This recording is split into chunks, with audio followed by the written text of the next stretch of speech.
I'm Tim Ventura, and we're joined today by Dr. Bernard Beitman, the founding director of the Coincidence Project, which encourages people to tell each other coincidence stories. He's the former chair of psychiatry, University of Missouri-Columbia, and has a private practice in Charlottesville, Virginia. His education includes Swarthmore College, Yale Medical School, and psychiatric residency at Stanford. His manual Learning Psychotherapy received 2 national awards for its unique interactive training program for psychiatric residents. He's internationally known for research in panic disorder and chest pain, and has edited several books on how to integrate pharmacotherapy and psychotherapy. So, Bernie, welcome back, sir. Today, we're continuing our exploration of synchronicity and coincidence. So let me start out by reminding everyone about your latest book, Meaningful Coincidences, How and Why Synchronicity and Serendipity Happen. Just to kind of remind people about this, can you walk us through the book a little bit and how and why people should read this? If you want to know about synchronicity and serendipity and how it affects your life, each of them affect your life, read the book, because it will organize your ability to think about the experiences you have. It helps to normalize, and that's what I'm doing with this. They help to normalize meaningful coincidences. So synchronicity is the unexpected that happens pretty regularly, and the data are very good from not just my source. There's a new study out from Israel that has a scale that's a little fancier than the one I did that shows the same thing. A lot of people have meaningful coincidences, so they happen. The difference is you might not notice them, but if you do notice them, my book is for you. Absolutely. Well, so in the book, again, you break down meaningful coincidences into a number of common types, such as Carl Jung's synchronicity, Horace Walpole's serendipity, Paul Kammerer's seriality, and then your own concept of simulpathity, which we'll be talking about a little bit more in detail here. But again, for the audience, can you just kind of walk me through what makes these concepts different from each other?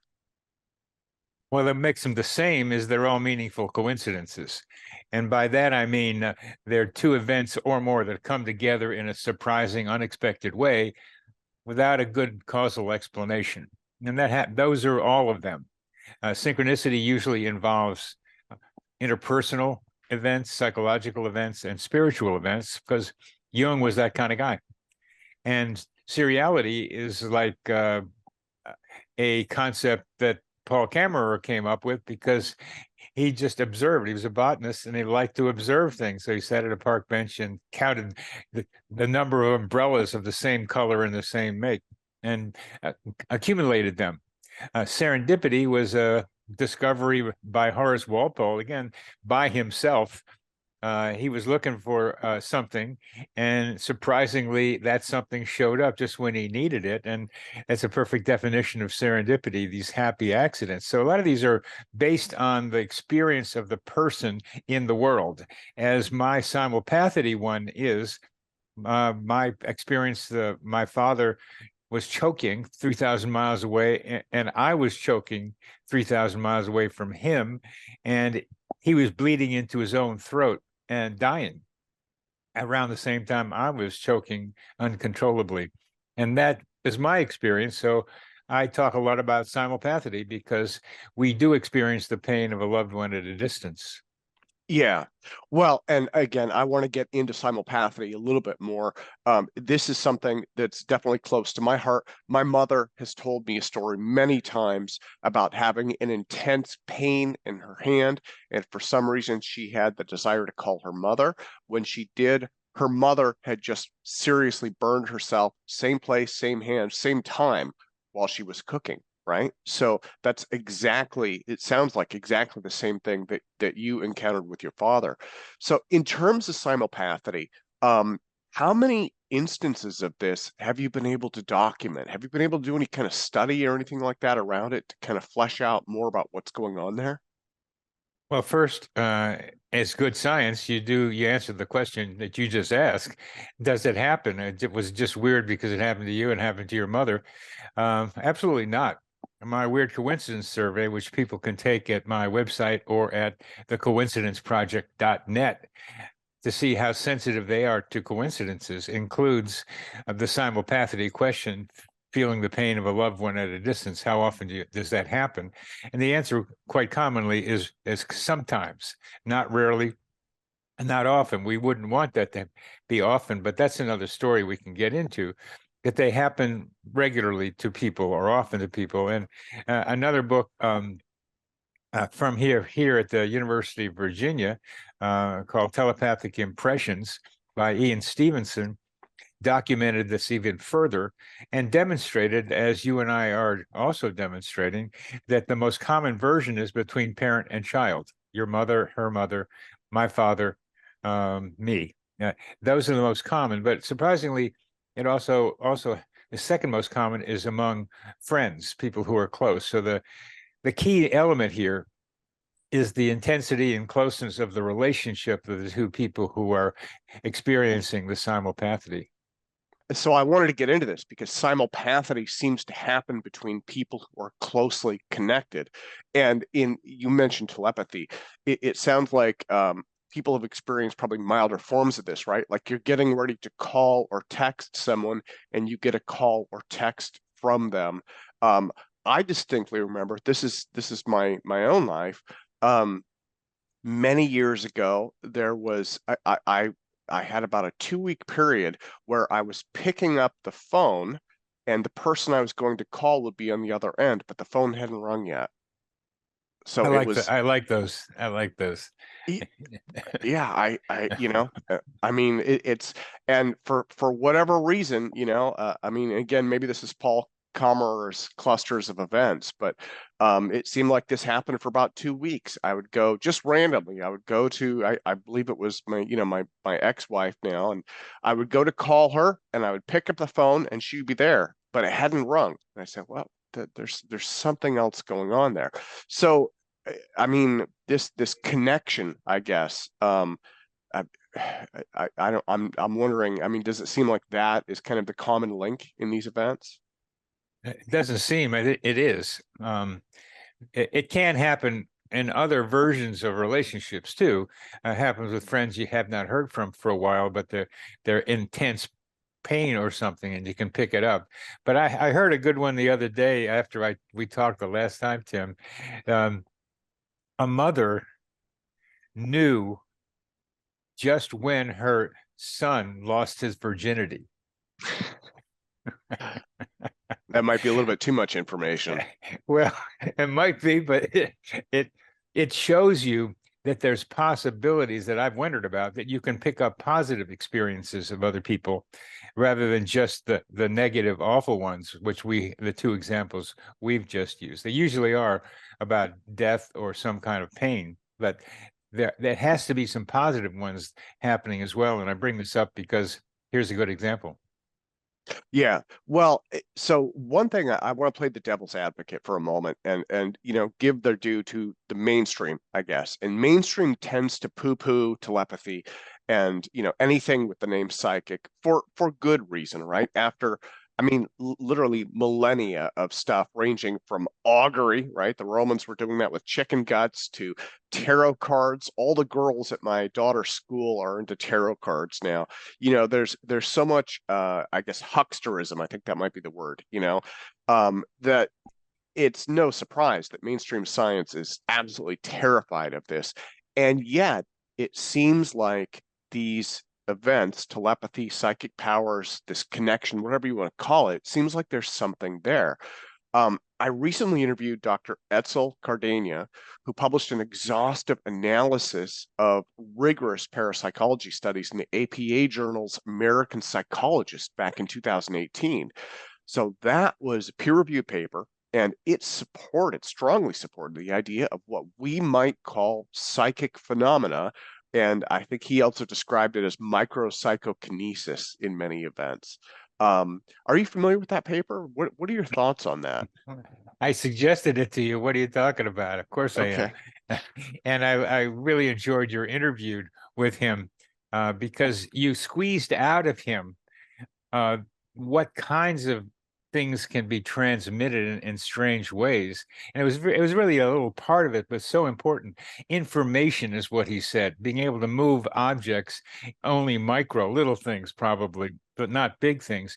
But you were able to get him to say that he thought information could be transferred somehow. And that was a powerful part of your interview, Tim, that you were able to have him say that, because that's what I'm trying to suggest. Now, I'm just a clinical psychiatrist who likes to do categories and have them be useful.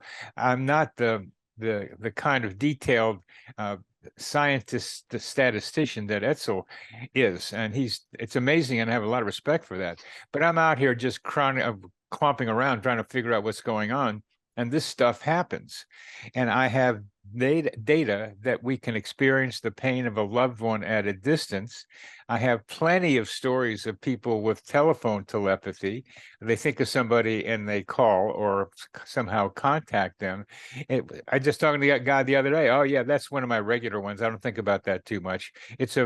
To people who are used to it, it's common. And these are common events. Telephone telepathy, I can call it, and simulpathity, which, as you know, simulpathity I brought into the nomenclature because it used to mean telepathy. Telepathy was picking up the pain of a loved one at a distance. And what I think we're going to be talking about here today, Tim, is I have a model for how telepathy works, and that's a scary idea, I guess, to actually be able to say how it might work. But it's true. It happens. Yeah. Let's Yeah. figure it out. Yeah, and I didn't realize it. So you'd suggested Etzel. Julia Mossbridge had suggested him also. I'm getting lots of input from lots of different people on, Tim, you should follow up on this. Tim, you should follow up on that, which is absolutely wonderful. I love it. Although in some ways it's like drinking from the fire hose, right? But so one of the things though that I wanted to get into, and this is your model, is Dr. Cardania had mentioned panpsychism, the idea that consciousness is not unique to the most complex organisms. It pervades the entire universe and is a fundamental feature of reality. So this is something that you have a rigorous model of, and you're calling that the psychosphere, right? No, Okay. no. The panpsychism can be derived from that. But I work from the bottom up, and with the data that I have in front of me, I don't know about the consciousness of rocks. I do know something about the consciousness of trees and plants, but I'm not, and other people do know there's consciousness of trees and plants, and that there's consciousness in a lot of different places. Yeah. And those are experiences, and that's where the panpsychism comes from. But I like to be able to start with something pretty basic that people can say, this happens to me, and not just people who are taking psychedelics or meditating a lot, but people who are just running around like regular people. But hey, I thought of somebody and they called me, or I felt the pain of my parent when he was dying. Am I crazy? No, you're not. You're experiencing something that's real, and I want to be able to explain how that might happen, so you have a picture of how it might happen. That's what I'm trying to be able to get to. And the psychosphere, I'm glad you say it. I love the way you think about things, Tim. It may be part of the panpsychism and that I hadn't like put together until you said it, but I'm not panning out enough right now. Okay. I'd rather just stay with a model that may get to what you're talking about. But you're right. I mean, I think I am saying that, but I didn't know I was. Well, so you have a couple of different things going on. The first one is again the psychosphere, and this is to me at least, it reminds me of panpsychism. It reminds me of I've heard of descriptions of the entire world being a system, right? People call it Gaia. I think that's one word. And so when you described it briefly, that's what it reminded me of. The other one you mentioned a moment ago is a model of telepathy. So I mean, I would say go for it. Maybe we could start with telepathy. Do you have a model for how that might work? Yeah. Yeah, I do, and the panpsychism and the psychosphere are very much what you're suggesting to me, and I think I see how they fit together for what you're talking about. But in order to be able to consider this model, our viewers have to read maybe the one of the last chapters in my book on the psychosphere, where I describe what I'm going to describe now about how telepathy might work and how the psychosphere might operate. The psychosphere is another name for our mental atmosphere. And I'm not the first person to come up with this. It's been around for a century at least, different people using the phrase. And there are probably micro psychospheres. It's not just all one thing, but just Okay. but but like think of an igloo kind of place where there's one psychospheric like activity where people are closer together. And what's in the psychosphere is energy and information. That's all we got around here anyway, except whatever consciousness might be. So there's a lot of energy and information in the psychosphere, our mental atmosphere, to which we give energy information, and we're doing that now, and from which we take energy information. Like great discoveries come out to some degree from the psychosphere, because there is this well-known notion of simultaneous independent discoveries. Yeah. Calculus, evolution, Dennis the Menace, cartoon, comic, they all came out around the same time with different people describing something similar.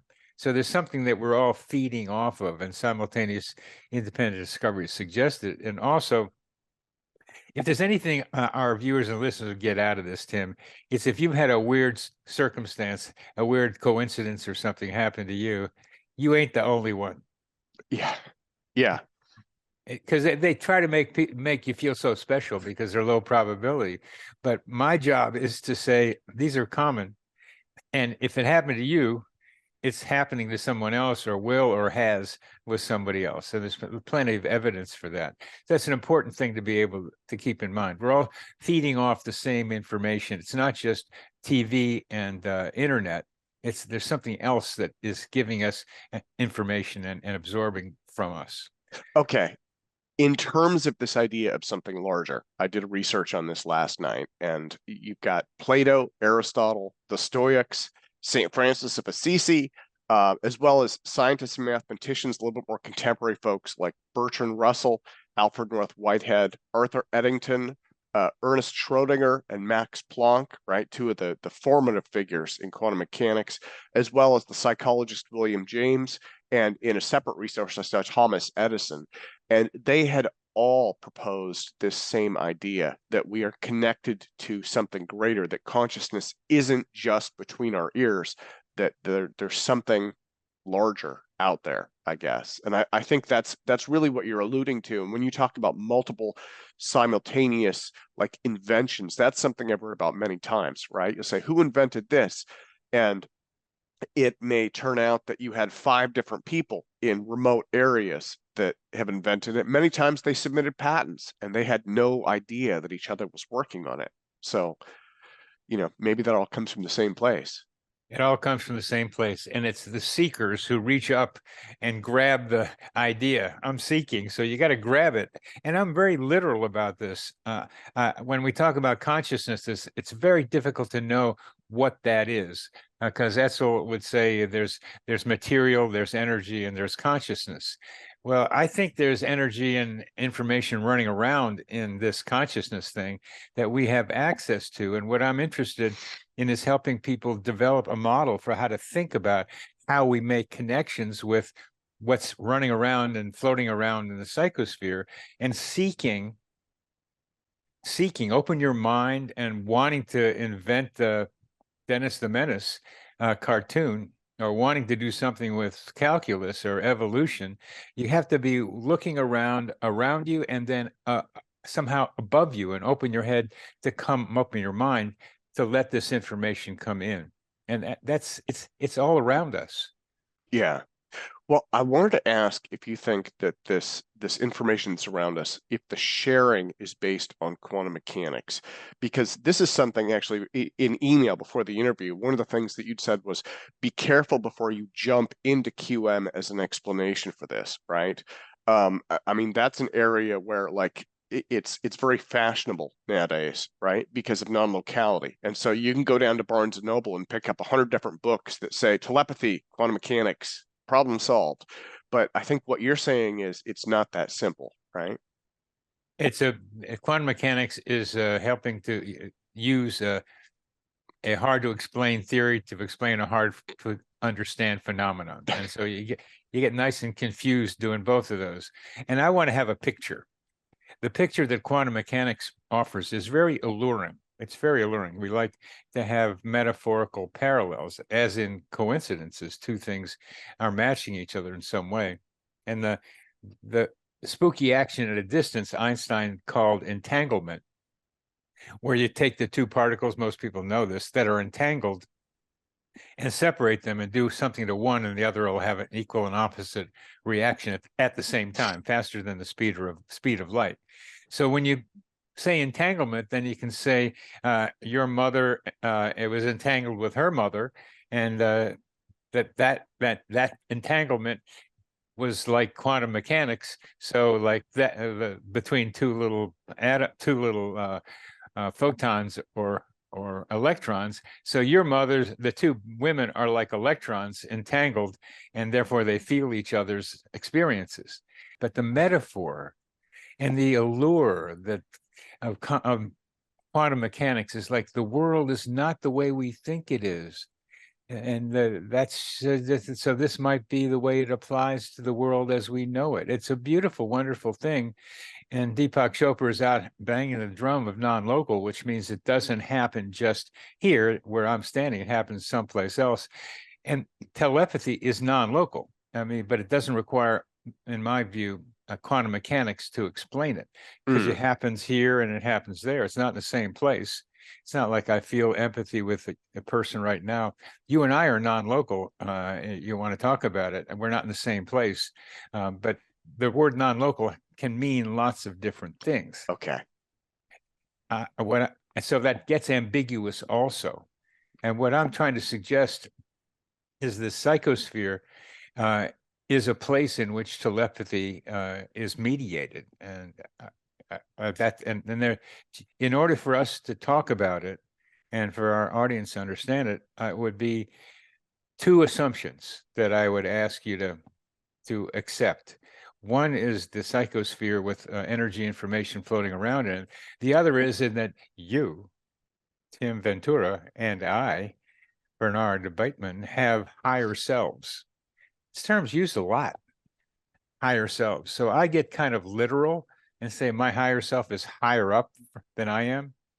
Sometimes higher self means God to some people.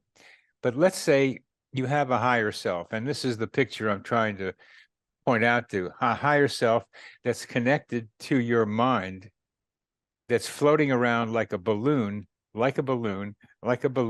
the psychosphere. We each have one, and that higher self gives us a periscope kind of look at us down and around. It's give us a broader view of what's going on in our lives. So when we tune into that higher self, there's information that we can't get hanging around down here on the earth. Okay. If you accept that each of us has down here a higher self, and that this person down here is experiencing some, let's say, pain, and a higher self can experience it too. It knows it's happened.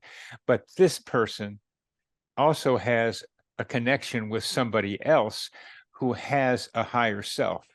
So imagine a rectangle of two people in an intense relationship, each of whom have a higher self, and one of them starts to have intense pain, and it goes up and is acknowledged by the higher self of that person, which is connected to the higher self of the other person because of the connection they have on earth down here. So that message goes up across to the other person's higher self, then down to the other person's brain and then over back to the originator of the pain. That Okay. square is, well, all I'm trying to suggest is how it works. Okay, so yeah, that makes sense then. It's almost like indirect communication, right? Direct communication in terms of telepathy would be me sending a message intentionally or unintentionally to you who receives that. Indirect communication, it's almost like you could think of this as like the cloud, right? Which I think we're all somewhat familiar with now in terms of computers.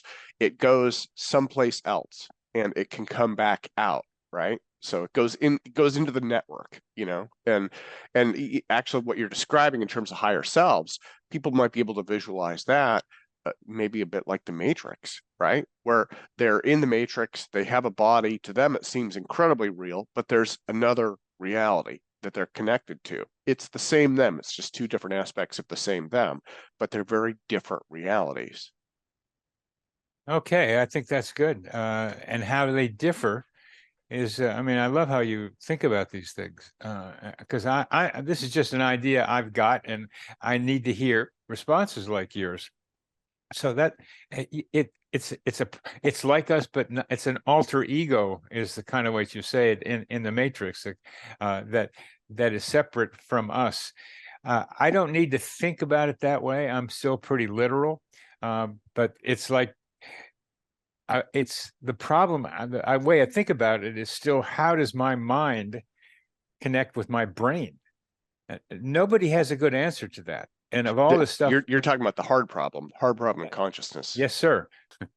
Well, and I'm going to go off my questions list completely here, but I mean, one of the things that I sense is, and it's not just this, but I would say there are a lot of things like this in the 21st century that we're starting to look at, where um,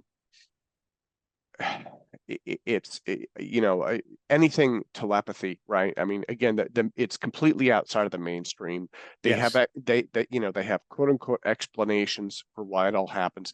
Many of those make sense, and I think even the more difficult part is those explanations make sense for 99% of the stuff, right? So, like, in the vast majority of cases, it's just a pattern recognition flaw in the brain, right? We have a dream and then something happens and they're close, and we say, you know what?